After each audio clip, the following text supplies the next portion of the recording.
Bienvenido a un video más de cómo aprender química sin morir en el intento.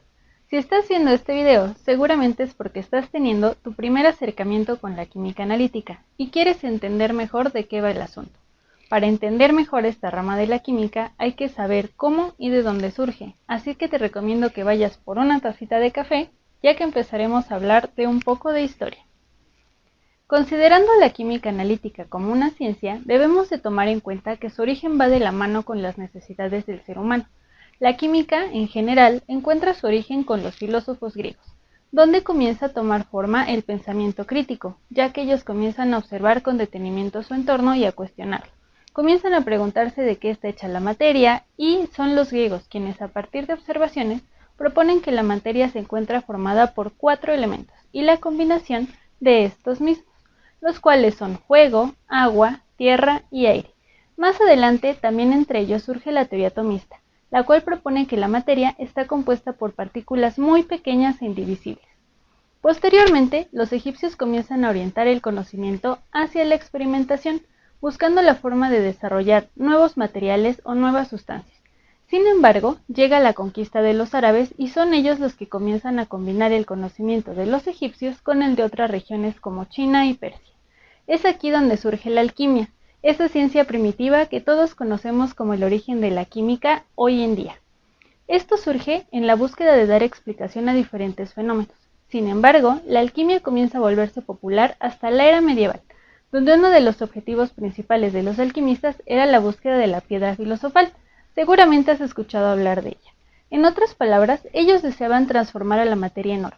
Esto no fue posible. Sin embargo, esa constante experimentación permitió desarrollar metodologías para la obtención de nuevos materiales que serían de gran importancia en generaciones posteriores.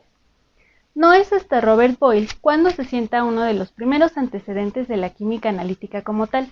Este científico propuso el análisis gravimétrico, el cual es una técnica analítica utilizada para determinar la cantidad de una sustancia midiendo su cambio de masa. Esta técnica sigue siendo una de las más utilizadas en el análisis químico en la actualidad y seguramente pronto tendrás contacto con esta técnica si no es que ya lo has hecho. Posteriormente, Antoine Lavoisier, a partir de todas estas observaciones, propone la ley de la conservación de la materia, la cual dice que la materia no se crea ni se destruye, solo se transforma.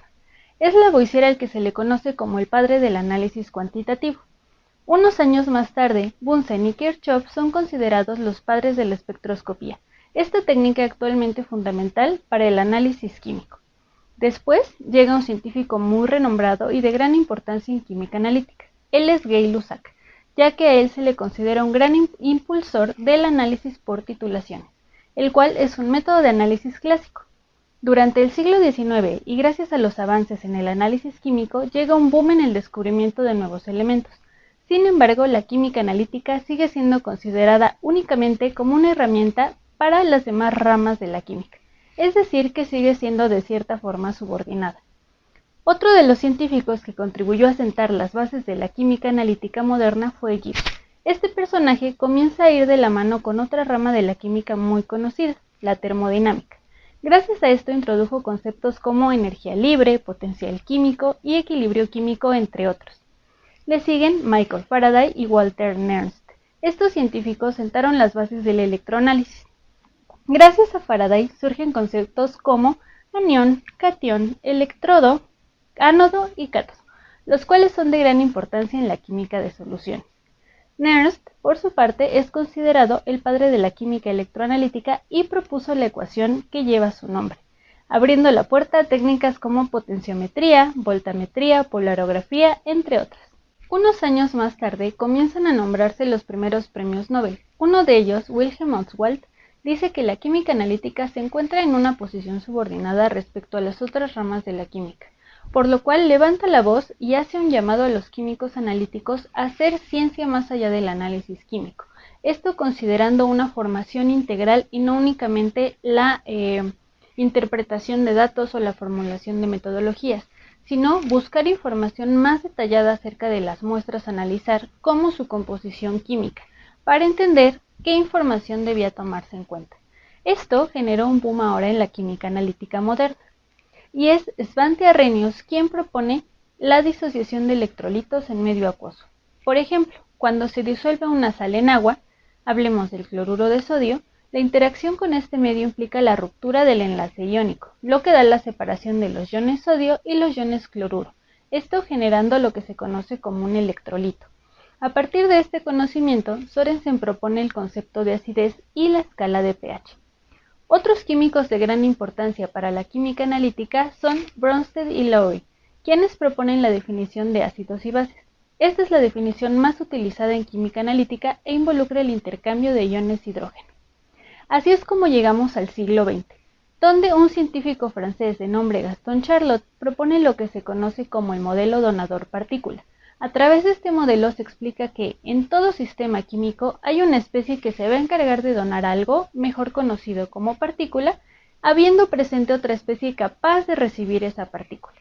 Este modelo permite describir todos los tipos de equilibrio químico, por ejemplo los equilibrios ácido-base, equilibrios de complejación, precipitación y óxido-reducción. Es este científico quien sienta las bases para la Escuela Mexicana de Química Analítica. Y es gracias a él y a Maurice Kolthoff, a quien por cierto se le considera padre de la química analítica moderna, donde comienza a verse la química analítica como una ciencia y no solo como una herramienta de análisis químico. Pero entonces, ¿qué es la química analítica?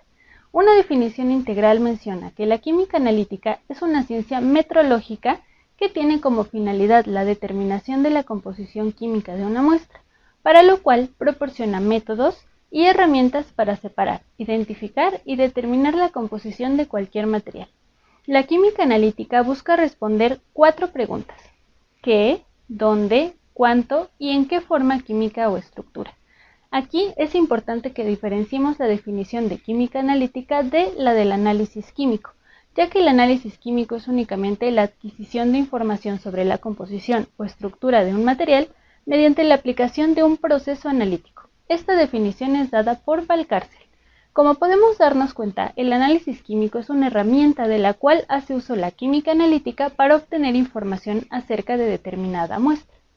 Existen 2 tipos de análisis químico: el análisis químico cualitativo y el análisis químico cuantitativo. El primero establece la identidad química de las especies presentes en una muestra, respondiendo a la pregunta ¿qué hay? Es decir, únicamente se encarga de identificar a las especies que componen a la muestra, si están presentes o no, sin importar en qué cantidad. El análisis químico cuantitativo, por su parte, determina en forma numérica la cantidad relativa de las especies que componen una muestra, respondiendo a la pregunta ¿cuánto hay?, y brinda la información en diferentes unidades de concentración según sea requerido. Los métodos de análisis químico, tanto cualitativo como cuantitativo, se dividen en 2 grandes grupos: los métodos clásicos y los métodos instrumentales. Los métodos clásicos son considerados métodos absolutos, ya que miden directamente la cantidad de una sustancia basados en reacciones estequiométricas. Por ejemplo, la gravimetría, cuya definición dimos hace un momento, y la volumetría. Esta última consiste en la determinación analítica en disolución, la cual se lleva a cabo al hacer reaccionar a la muestra con un reactivo adecuado, midiéndose un cambio en el volumen consumido de una solución estándar. En cuanto a los métodos instrumentales, estos son considerados métodos relativos, ya que miden una propiedad relacionada a la cantidad de la especie de interés. No van a medir directamente la cantidad de analito como los métodos clásicos. Estos se dividen en métodos ópticos, métodos electroquímicos y métodos cromatográficos.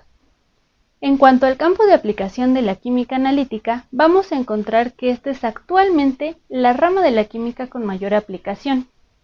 Podemos encontrar aplicaciones, por ejemplo, en el campo de los alimentos, para saber si un alimento es apto para consumo, para el desarrollo de nuevas formulaciones, para evaluar la composición de pinturas, en análisis clínicos, para determinar la concentración de algún componente en sangre, para el desarrollo de nuevos productos, tanto en formulación como en control de calidad, desarrollo y caracterización de nuevos materiales, diseño de fármacos, identificación de elementos en diferentes superficies, para evaluar la composición del aire, del suelo, del agua, para la elaboración de productos agroquímicos, evaluar la presencia de nutrientes en diferentes plantas, entre muchas otras. Como podemos observar, la química analítica está relacionada con diferentes ramas de la química, como la química orgánica y la química inorgánica, y por supuesto la termodinámica. así como otras ciencias como la medicina, las ciencias ambientales, la biología, la metalurgia, ciencias forenses, agricultura, genética, geología, y los ejemplos siguen y siguen y siguen. Sin embargo, no se trata de aburrirlos. Así es de que espero que hayan disfrutado este videito y nos vemos en la próxima con cómo aprender química sin morir en el intento.